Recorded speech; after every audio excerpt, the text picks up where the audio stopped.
Colours Marathi वाहिनीवरील काव्यांजली मालिकेच्या 22 फेब्रुवारीच्या भागात काव्या विश्वजितला फोनवर बोलते, मी सेलिब्रेशनमध्ये सहभागी झाले ते फक्त मुलांच्या आनंदासाठी.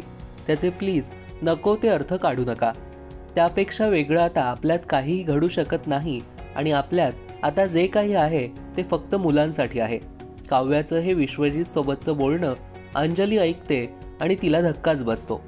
तिकडे विश्वजितच्या काव्यासोबत बदललेल्या वागण्यामुळे श्रेष्ठा चांगलीच संतापलेली असते. ती म्हणते, मी काव्याला कधीच जिंकू देणार नाही. तिच्यात आलेला कॉन्फिडन्स मी कसा डिस्ट्रॉय करते ते बघच आता. मालिकेच्या आगामी भागात काव्या आणि अंजलीचा हाय व्होल्टेज ड्रामा आपल्याला पाहायला मिळणार. त्यासोबतच सुनंदा आणि आशूची झालेली फजिती पाहणं सुद्धा मजेशीर असणार आहे. पाहायला विसरू नका काव्यांजली रात्री 8:30 वाजता आपल्या कलर्स मराठीवर.